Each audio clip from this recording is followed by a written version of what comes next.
Happy Tuesday to all of you out there. I'm Cito Beltran, your host, and you are watching the program agenda.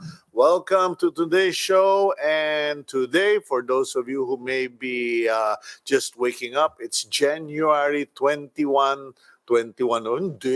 January 12, 2021.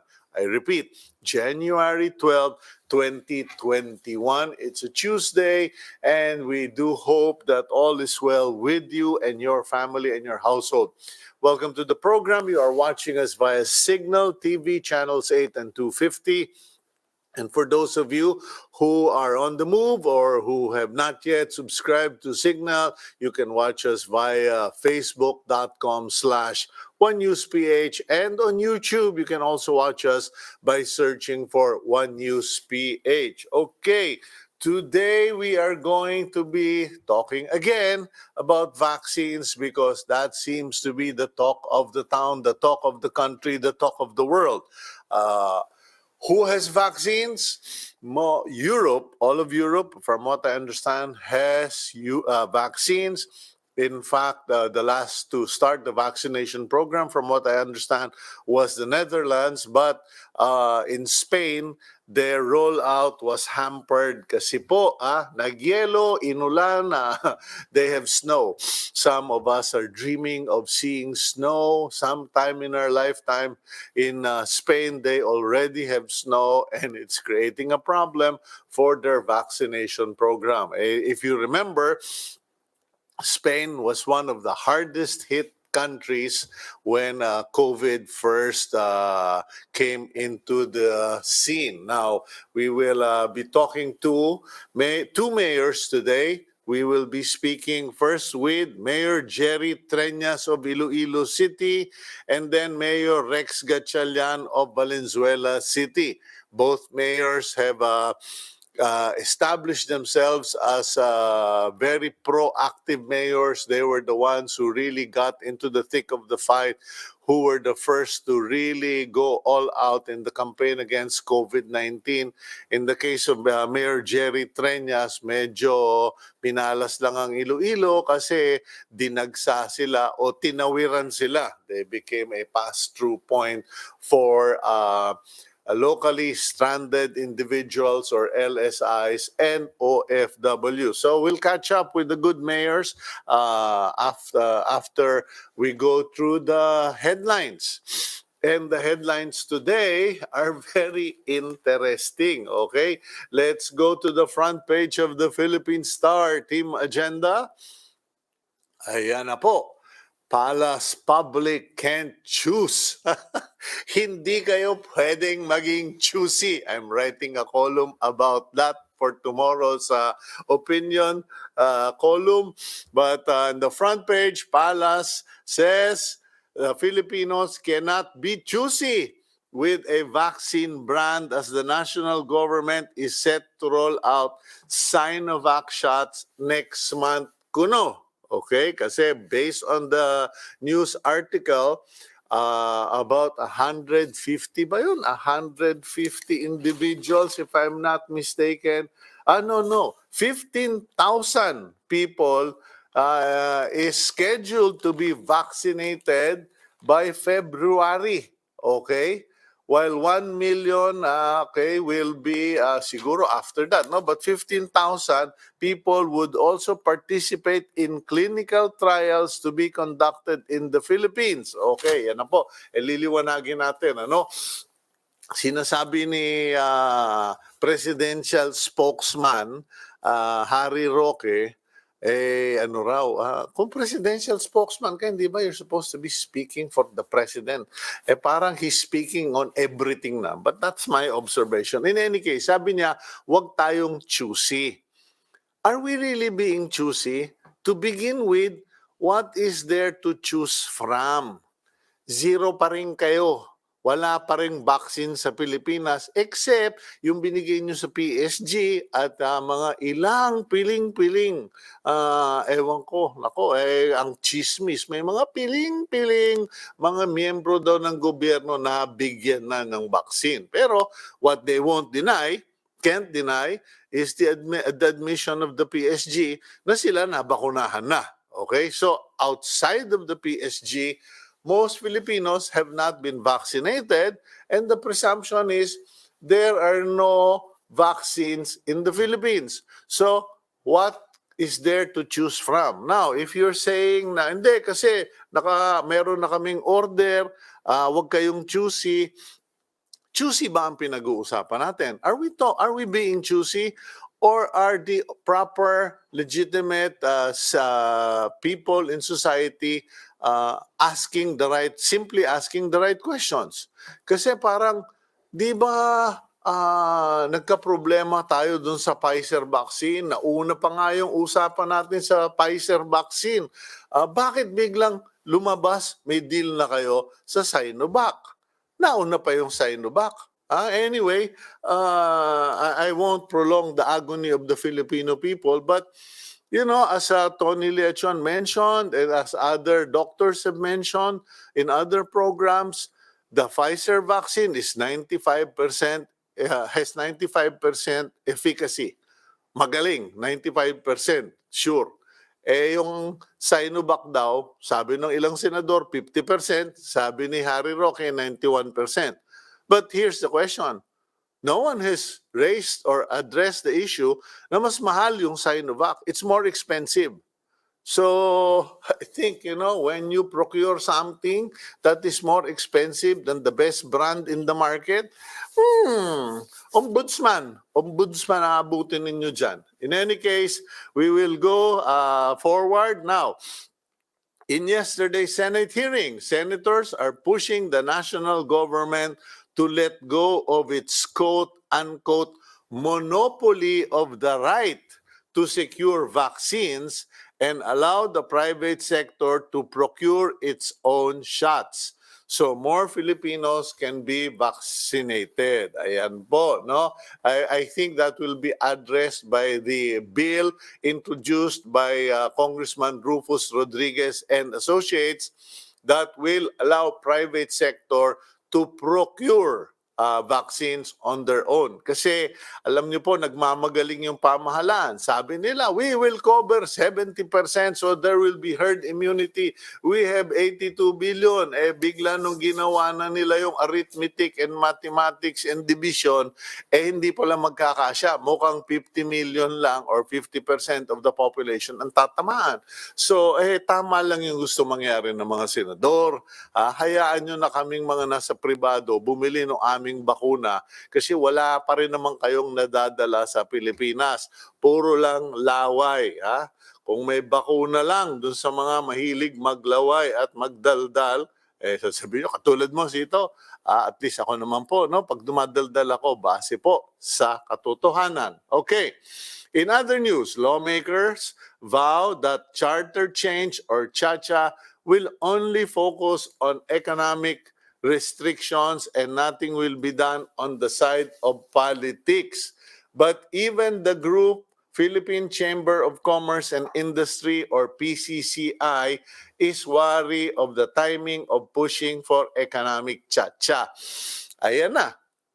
Gano'n na lang ba katagal bago matapos yung yung term ni President Duterte? At bakit biglang out of nowhere? Biglang eto na, meron na naman tayong cha-cha. Alam nyo po, dalawa lang yan eh. Either ng lalansi, nililigaw tayo para hindi mapag-usapan itong mga kabalastugan na nangyayari sa kakulangan ng vaccine, diferensya sa presyo sa vaccine, etc.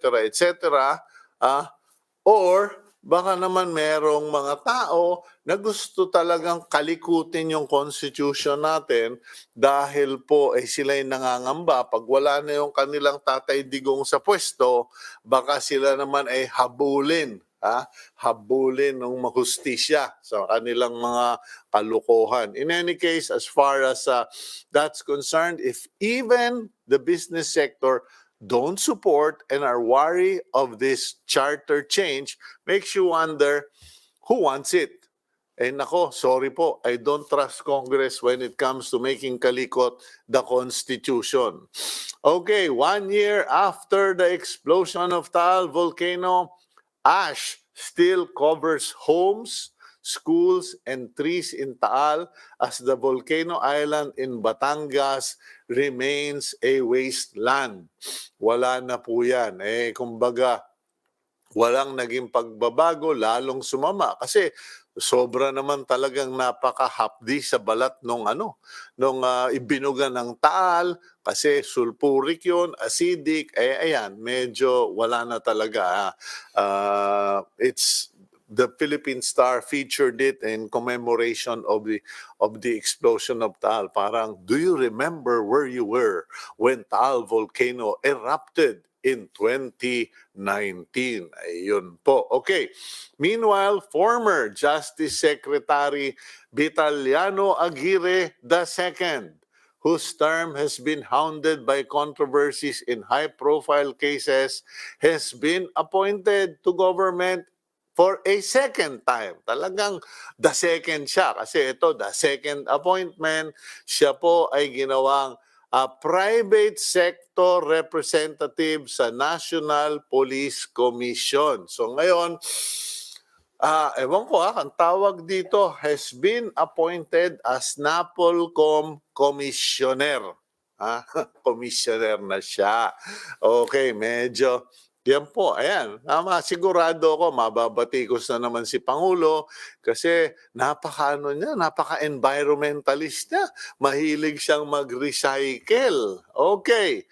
Police Master Sergeant Jonel Nuesca, who was filmed shooting dead a mother and son in Tarlac, has been dismissed from the ranks of the Philippine National Police. Pinag-uusapan pa ba yun?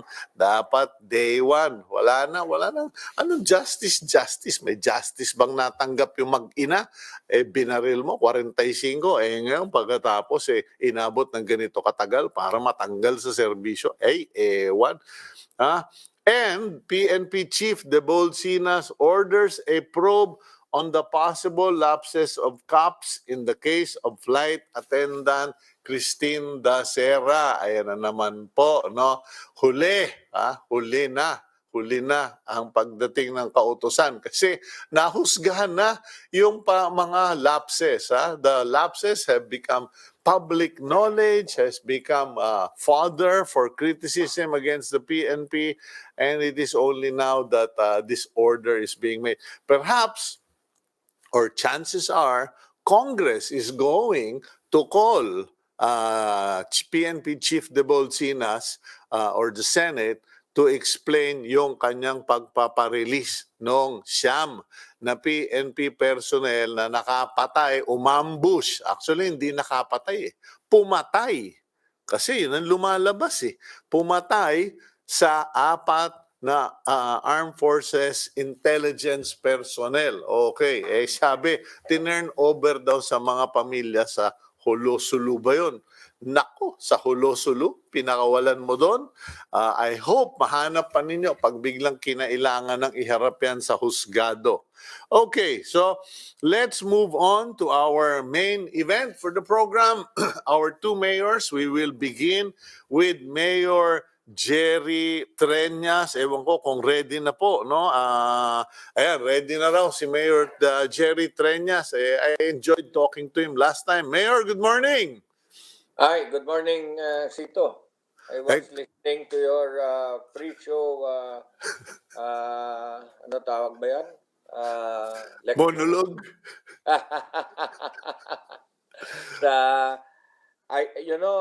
I also feel an affinity with you because if I were in the private sector, I would feel the same thing. But I'm in government, so there are certain things that I have to comply with. Well, I am not being an enemy of the government. Actually, if you get to read my column tomorrow, I'm not an enemy of the government. I may be branded as a critic, but the reason I am calling many of these things out is because ayaw naman natin mangyari sa Pilipinas yung nangyari sa Amerika. at the end of the day, they started fighting amongst themselves because they started listening to someone who really did not respect democracy, did not respect their constitution. In any You should case, read the book, How Democracies Die. I just forgot the author. yeah.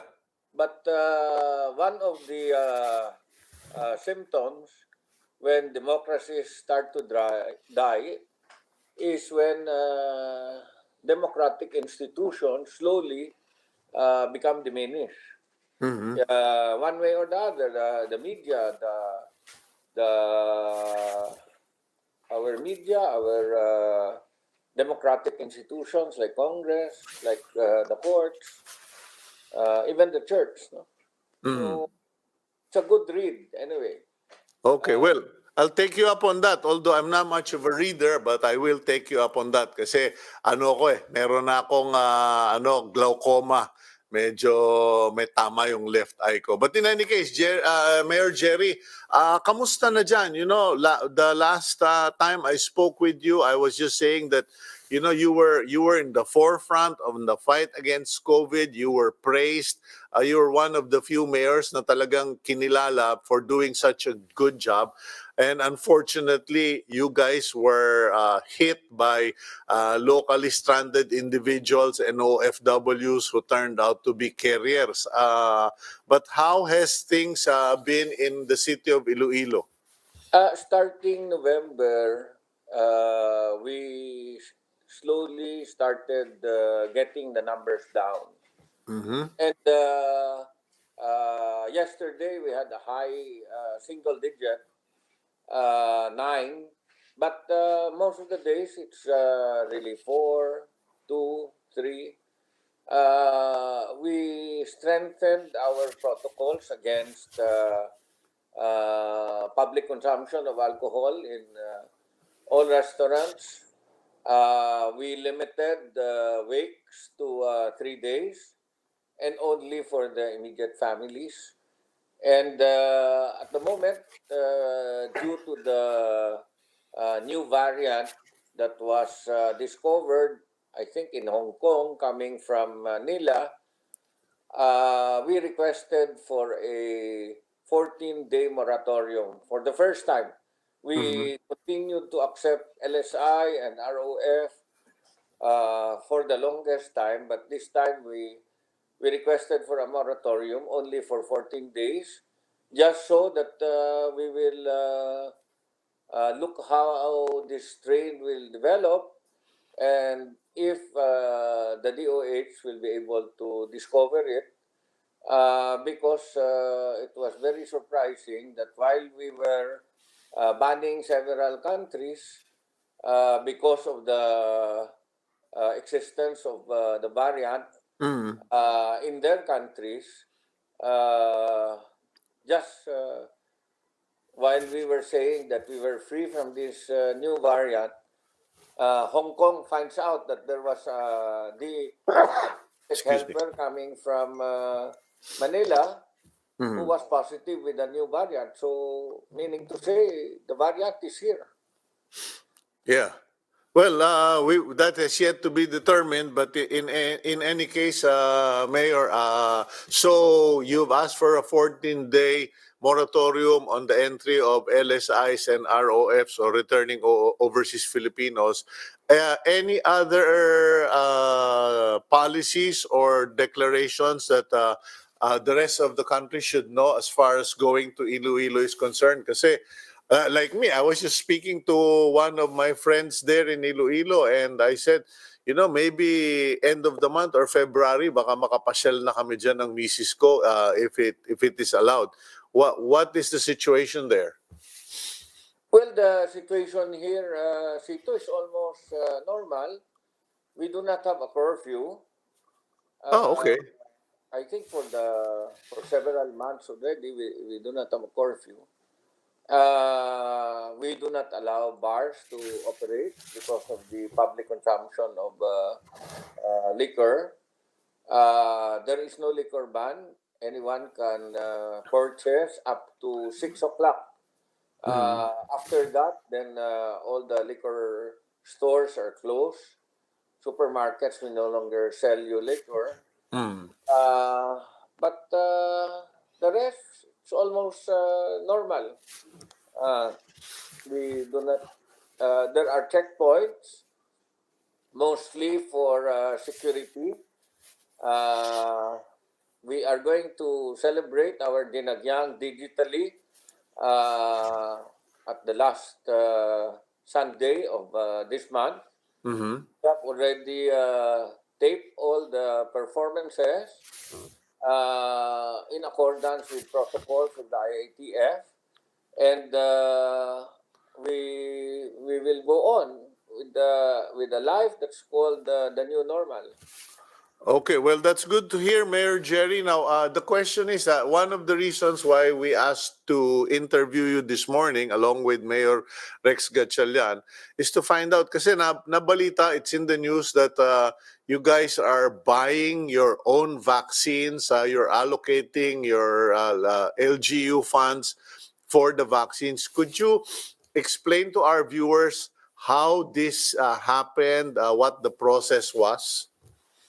Well, first of all, the national government, through a joint circular issued by the Department of Local Government, the Department of Budget Management, and DepEd, came out with a joint circular allowing uh, funds coming from the Special Education Fund to be used to purchase vaccines.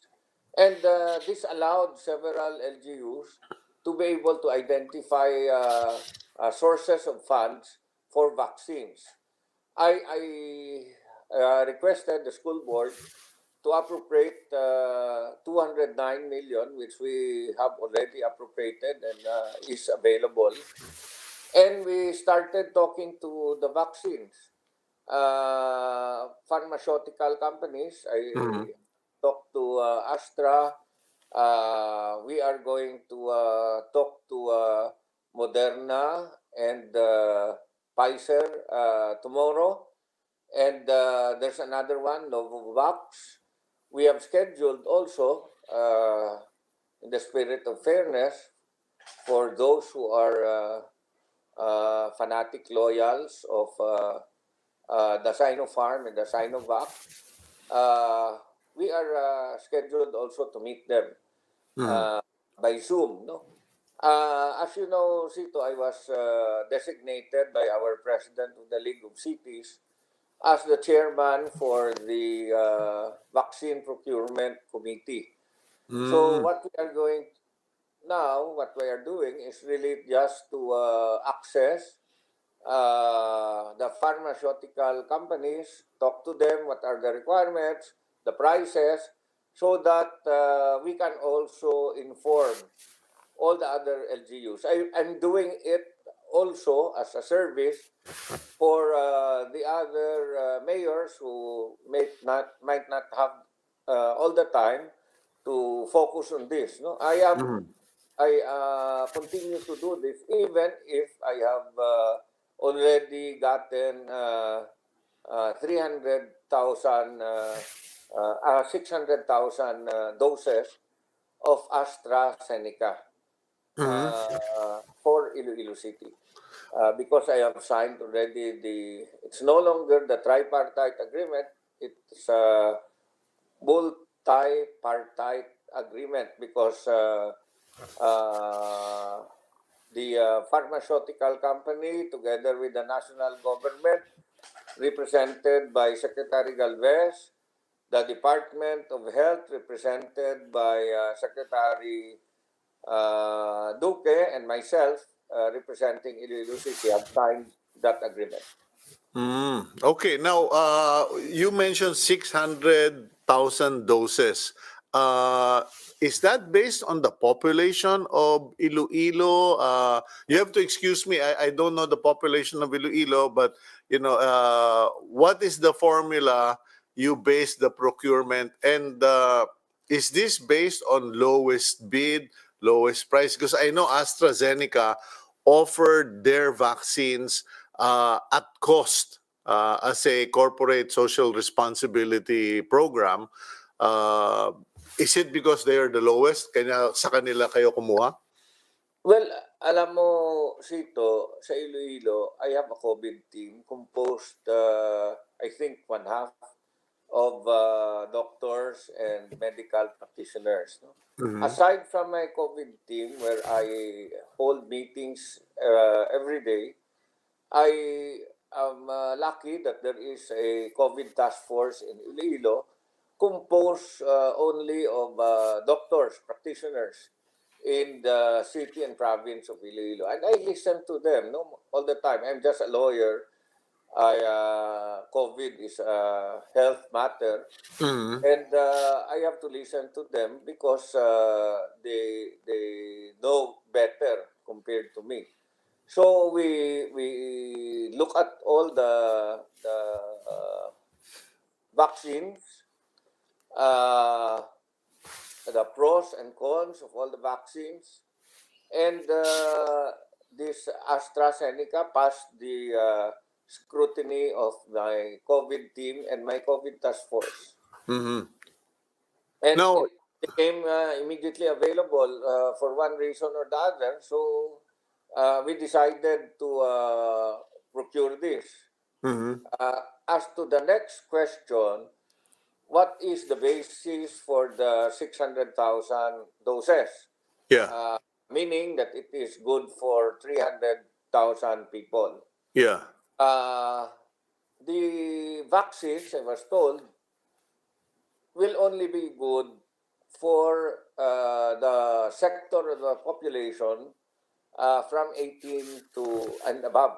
No, it is not yet good for 17 and below. Or a new vaccine will be needed for the 17 and below sector.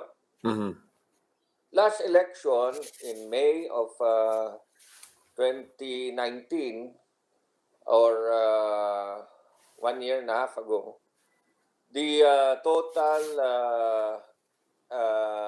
voters was 294,000 plus. So, give and take, I think by the time the vaccines will come, we will have a total of about 350,000 voters. That's why am I saying voters? Because that is the only basis that I can get for the sector 18 and above.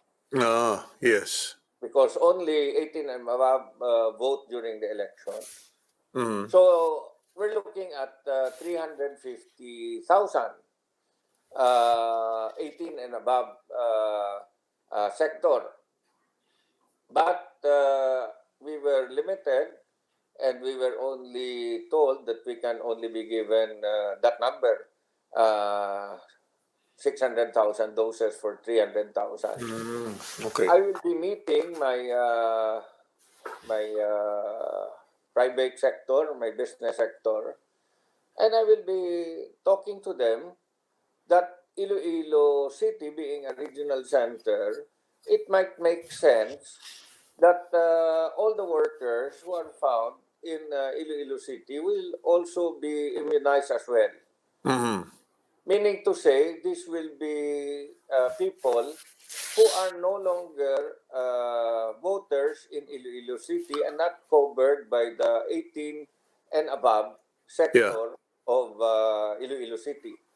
But I will be asking for their assistance, that considering that the city has already spent a considerable amount, then probably it is time for the private sector to also use their own funds so that vaccines can be found to immunize workers coming from the other parts of the country who are Okay. located in Iloilo City. Okay. Mayor Jerry, last question na lang. Outside of the 600 doses that you procure, as well as whatever vaccines the business people of Iloilo City decide to buy, will you still be receiving or accepting vaccines from the national government? Kasi bibili raw sila ng so many million doses. Meron bang allocation ang Iloilo City or the League of Municipalities regarding that? The allocation, C2, is not based on the league, no? The last time I was texting Secretary Delphine Lorenzana Mhm. was that if the vaccines that we have procured is not enough, the national government is ready to supply additional vaccines. Uh-huh. And I think what I will be very interested are the vaccines for the health frontliners, especially in the government hospitals, Yeah. the the DOH, including DOH. I was surprised last Sunday. 12 of the personnel of DOH were positive. No? So I think we have to provide for the health coming from the government hospitals, the PNP, the police, the Army, the Coast Guard, and all Yeah. the other Okay. frontline. Although we Mayor, are also ready to provide them with vaccines if the national government will find some delay in the delivery of these vaccines. okay. Mayor, last pahabol lang ng aming news group. When do you expect to get the 600 doses or the first, at least the first batch of AstraZeneca vaccines? And when do you plan to start your inoculation program? They have promised that the vaccines will start coming in the second half of this year up to the end of the year. Mhm. And we have started procuring our vaccine refrigerators.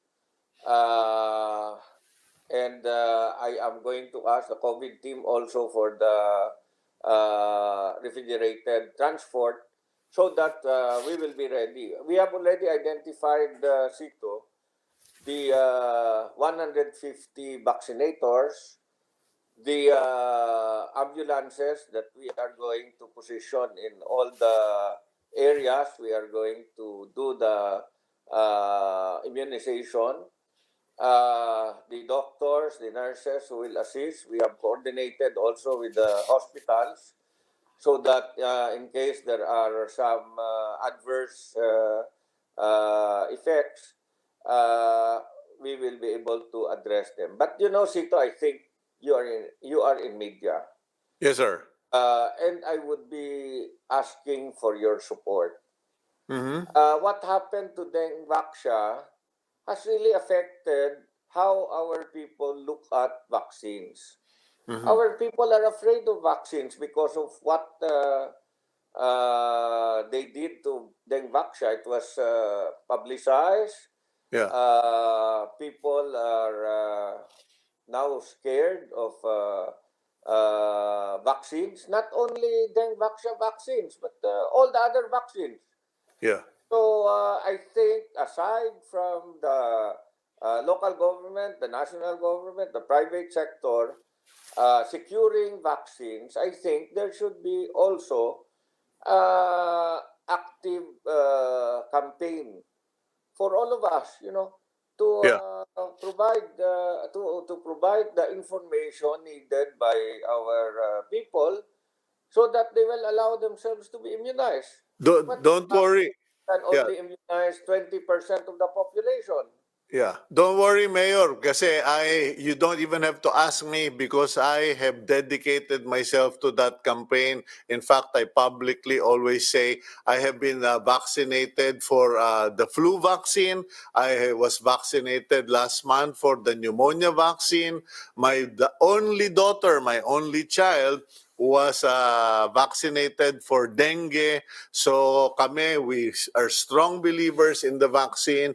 And once the Pfizer or the AstraZeneca vaccine or maski na yung Covovax lumabas, ako, my arm is waiting for it. Wag na lang sa puwet. Thank you very much, Mayor Jerry. Sige, sige, Sito. Okay, that's Nice talking Mayor. to you again. Okay, God bless you, sir. More power and stay healthy. That's Mayor Jerry Treñas of Iloilo City. Nako, kailan ba tayo makakatikim ng batchoy? At mabisita ko yung aking mga kaibigang sabongero dyan. Hindi po ako nagsasabong. I just like taking care of roosters and chickens. I'm a breeder. I don't even sell. Okay, so we'll go for a quick break.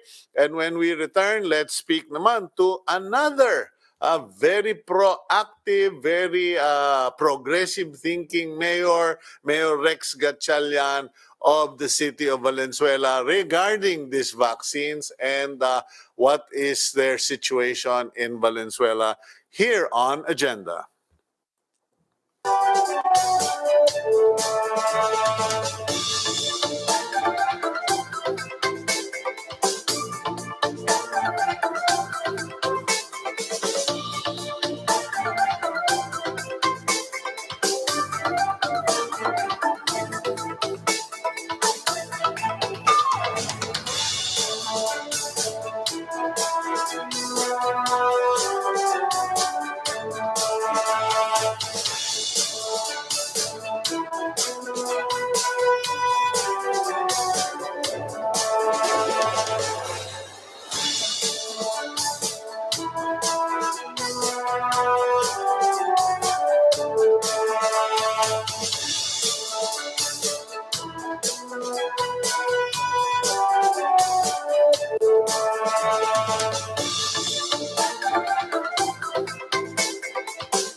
Welcome back to the program Agenda. I'm your host, Cito Beltran. This is January 12, 2021. It's a Tuesday. And for the second half of our program, we'll bring in the mayor of Valenzuela City, Mayor Rex Gatchalian. We'll find out. Okay, I think he's there. Mayor Rex, good morning to you, senor. Hi, Cito. Good morning. Happy New Year. And I guess thank you for having me again. Happy New Year to everybody watching your program.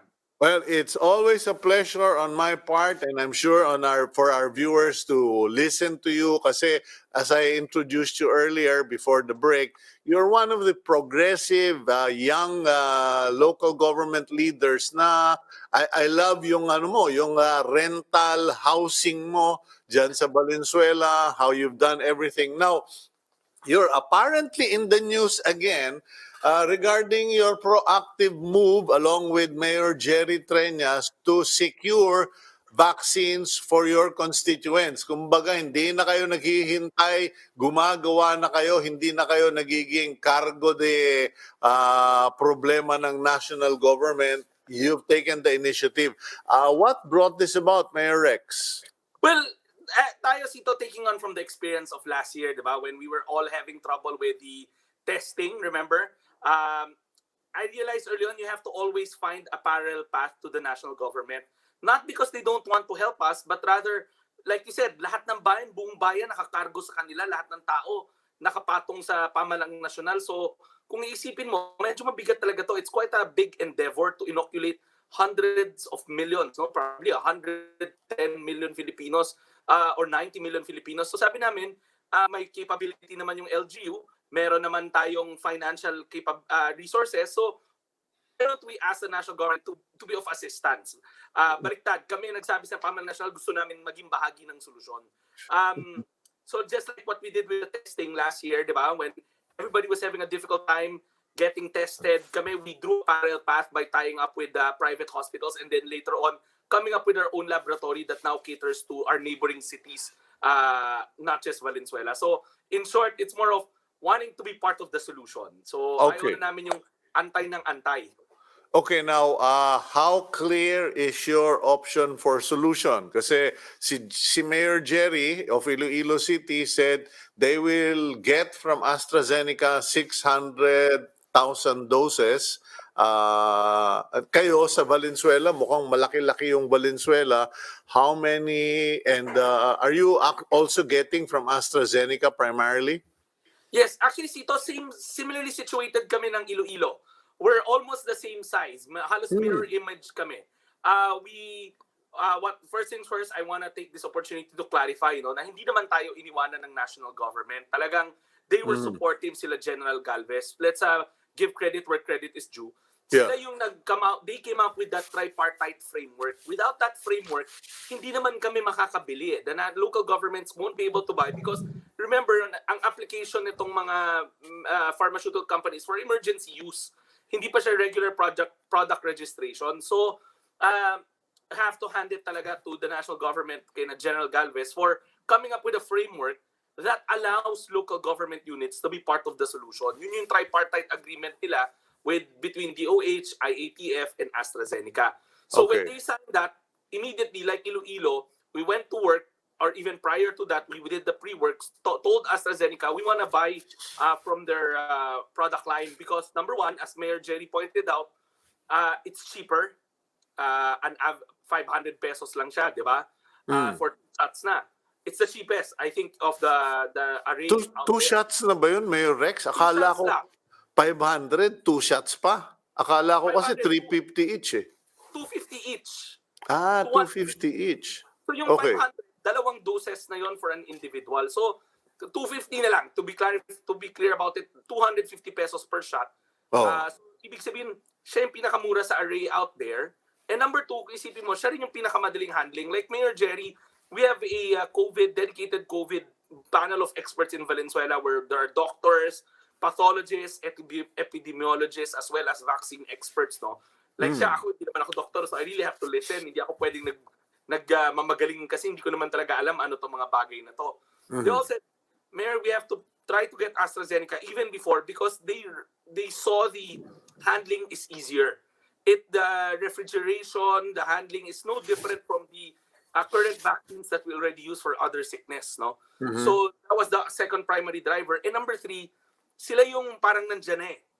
With the framework provided by the national government, all we had to do was reach out to AstraZeneca, work out the details. So ano ang amin? Ang amin, like I said, pretty much similar to Mayor Jerry. Ang total population namin is 670,000.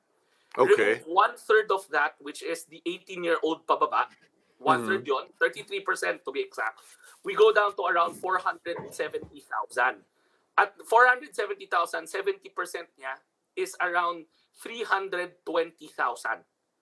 So, ibig sabihin, we bought 640,000 doses, which is good for 320,000 Valenzuelanos. That's 70% of the target mark universal already. Bakit 70%? Kasi yun yung sinasabi nila na you probably gain traction on herd immunity with 70 to 80%. Okay. Now, here's the problem, Mayor Rex. You and I are currently talking about ideal situations.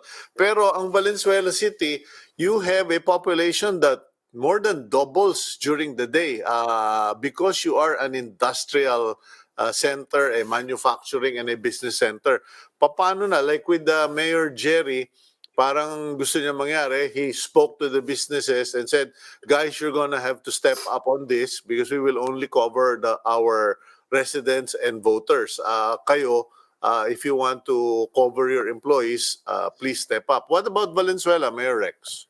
Actually, nauna na sila. I was told that AstraZeneca inked a deal with the business sector, I think through the national, I think through Go Negosyo eh. Nauna na sila eh. Parang they already have a prior engagement with AstraZeneca before AstraZeneca came into the picture with the local governments. Kaya alam ko kasi early on pa, the local chambers here were asking me about it. Sabi ko, buti nga kayo, nauna pa kayo. So they're ready. Parang ang dating, mauuna sa kanila by April ata sila or May. Kami ata second half of the year. So July onwards. So it's tailor dubs. Ibig sabihin, their employees na hindi taga Valenzuela, they can inoculate. And then pag kulang yung kanila, pagdating nung amin, yung mga residents naman namin na employees nila, which is a bulk of those, ma-inoculate rin. Okay. Then, third round, we were told naman na national government will also be providing vaccine. So, yung gap namin na 30% or yung kukulangin for other non-residents but worked in Valenzuela, we can probably use the ones from the national government. Okay, we'll go for a quick break, Mayor Rex, and when we come back, I want to continue with our conversation and matanong na rin kita regarding testing options dyan sa Valenzuela kasi may new development on testing options for COVID-19. We'll go for a quick break. We'll be right back. Yeah.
Okay, you're back here on Agenda, and we're bringing back the energetic young mayor of Valenzuela, Rex Gatchalian. Mayor Rex, my next question, is do you have a lineup of which brand or companies you're going to deal with? Kasi medyo nagiging issue ngayon yung Sinovac, and some people are not convinced with that. In fact, it's beginning to have an effect on whether people will accept vaccination or not. So parang naging choosy daw, issue of being choosy. Diyan ba sa Valenzuela, paano? How are you going to decide, or have you arrived on who you will do business with? Well, Sito, luckily, we're already at 70%, no? We already signed that purchase agreement with AstraZeneca to provide 70% to our target our target population. So we're down to 30%. Now, ako naman, Sito, yung 30%, sabi ko, we are still going to try to look for more, no, when the opportunity arises, like talking to Pfizer is still in the pipeline, talking to the other brands. But again, we were assured by the national government that they will also come in by providing vaccines from their own armory. Now, whatever those brands are, ako kasi I've come to realize that we have to trust the experts in DOH, FDA, and IATF. I'm sure pinag-aralan nila to at hindi naman nila tayo papahamak. So, ako yung 30% na yun, kung yun yung ibibigay nila, anumang brand yan, basta is FDA approved, then I have no qualms about trying to convince our residents to take it, to have themselves inoculated. Kasi nung isang araw, we were talking with the doctors here, pati na rin ng Astra, over Zoom. They were telling us pala that 50% efficacy normal yan sa mga vaccine. Okay. So, most of these naman nakita ko doon sa table, above 50 naman yung kanilang efficacy eh. Pero syempre, there are some that will hover at 90, some will hover at 80. So, parang sa akin, as long as it meets the FDA standards, as long as it meets the IATF and DOH standards, then by all means, whatever they give us, we will accept with open arms and try to ask our people to use it. Okay, are you considering the possibility that, kasi alam nyo, yes, the government has done its homework, but the Mayor Jerry Treñas rightfully mentioned yung naging fiasco regarding Dengvac, no? What if people decide now, no, we don't want that. We want AstraZeneca and COVAX, Pfizer, etc. Paano na yan? Di mabubudega lang yung mga bakuna na yan. Well, I'll probably cross the bridge once I get there, but we're not going to shut our doors naman in not trying to pursue talks with Pfizer or other service provider, vaccine providers. Have, Hindi pa naman tayo tapos eh.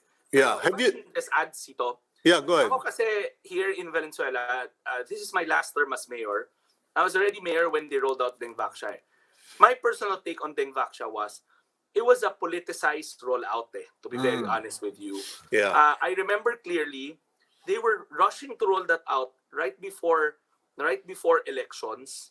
And in fact, it was never coursed through the local government. I was mayor then, it was never coursed through me.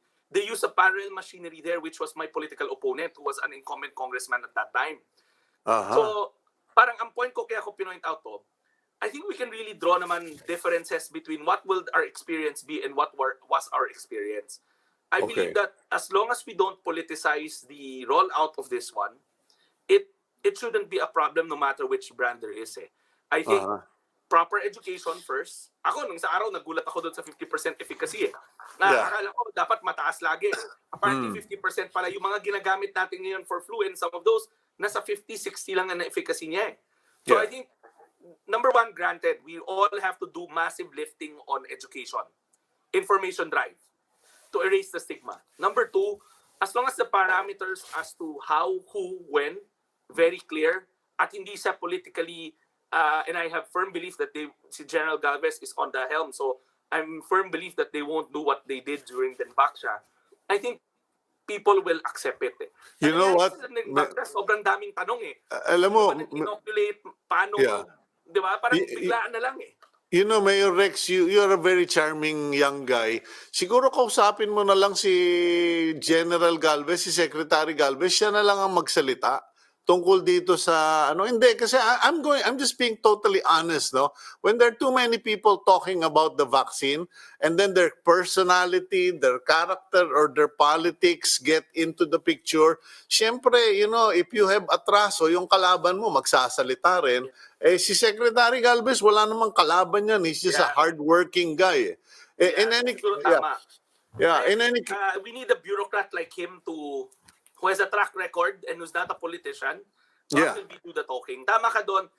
Sito, yun yung dinadrive ko na as long as very consistent yung messaging sa tao na hindi to politically motivated but this is good for your own good, I think mabubura na yung mga stigma na yan gradually. Lalo na pag nakita nila may mga nagpapa-inoculate na. Alam naman tayo dito sa Pilipinas, yung meron tayong konsepto na mauna ka tapos gagaya ko.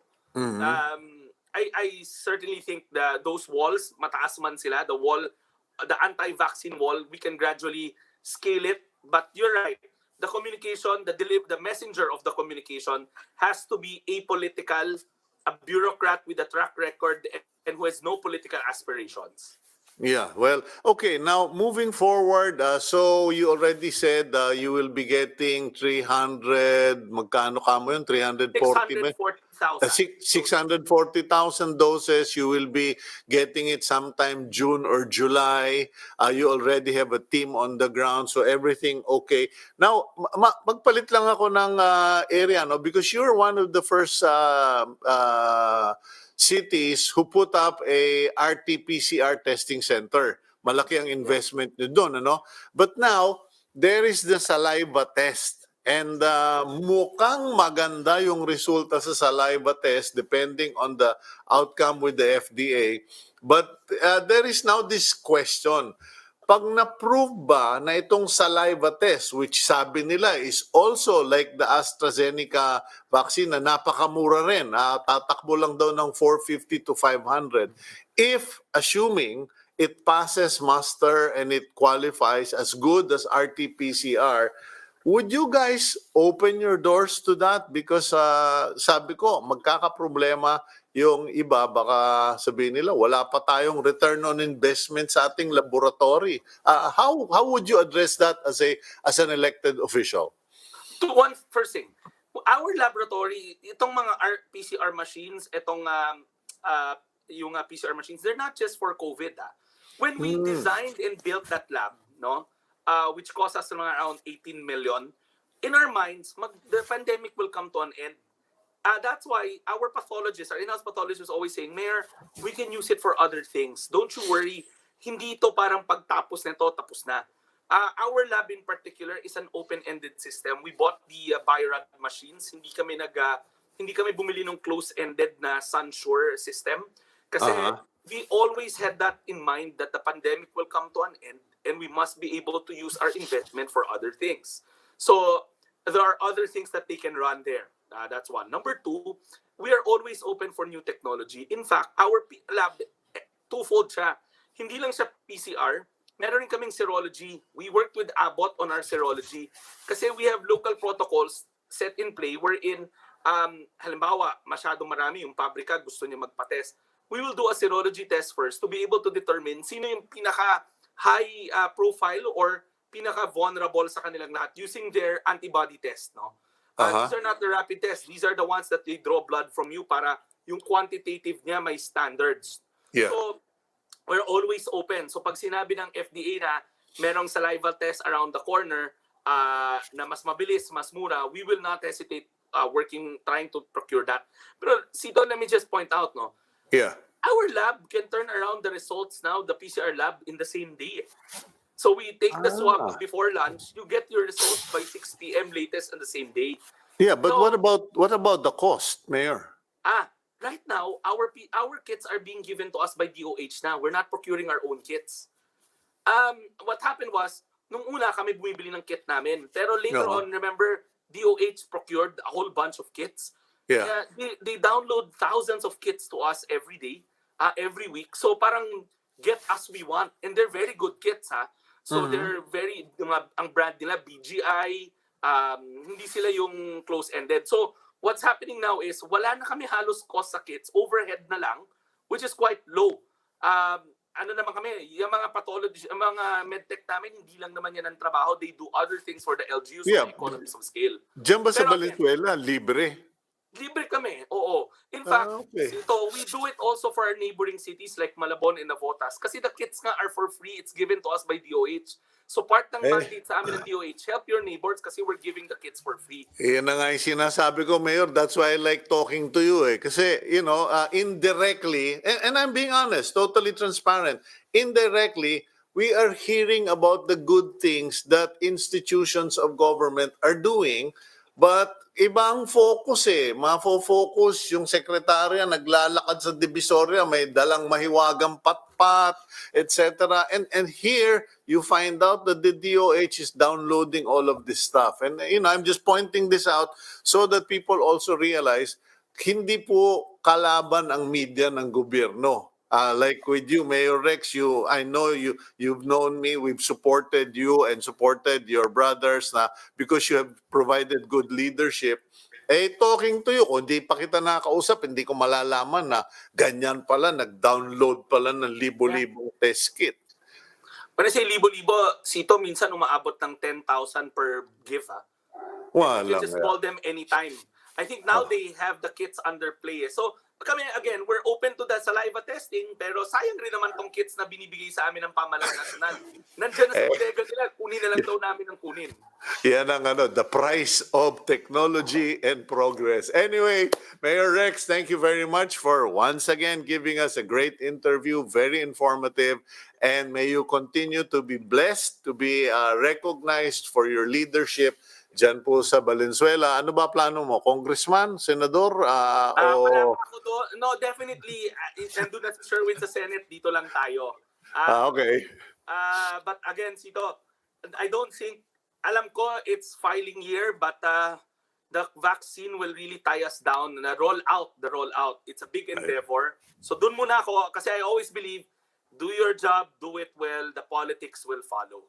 Okay. Thank you very much, Congressman. Ay, mali. Diba? Awayin ako ng kapatid mo. Thank you very much. Magandang umaga. Thank you for having me. Okay, that's Mayor Rex Gatchalian, Mayor of Valenzuela City. Naku, wag mo akong aawayin, Congressman. Nadulas lang ako. In any case, that's all for today, ladies and gentlemen. It's been a good day with our mayors, a lot of information. And yun po, no? Ako mismo ang nagsasabi, we want to help government. Pero kung yung mga piling-piling mga tao, opisyal, ayaw makipagtulungan, ayaw magpa-interview, pagkatapos napopolitika yung kanilang pananalita sa himpapawid o sa pahayagan, medyo hindi talaga tayo magkakasundo. So, the best thing is just to assign people who have no politics, no agenda except to serve. And then we will move on. Sabi nga less talk, less mistake. Okay. Thank you for joining us today. I'm Cito Beltran, your host. Have a great and godly day. And please include us in your prayers, and may God bless all of you and your family.